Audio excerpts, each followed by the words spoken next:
עושה לה עכשיו היפוכים מהירים כדי לעזור לה להתהפך יותר בקלות.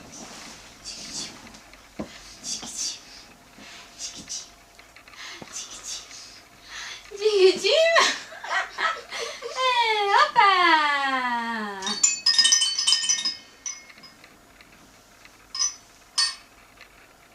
שחררי את היד. צריכה לשחרר? שחררי.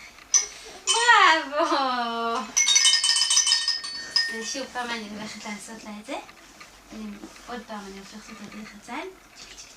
שמה לה את החפץ, ובעזרת יד ורגל נגדית אנחנו עושים את זה. יד ורגל נגדית.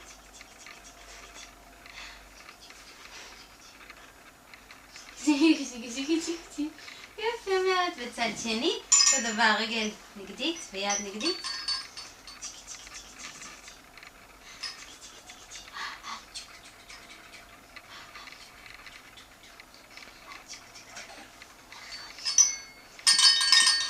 וזה מה שזה עוזר, לקרב גם את הרגליים למרכז, כי עדיין קשה לה לעשות את זה, היא צריכה גם שיעור בטן ולחזק את הרגליים.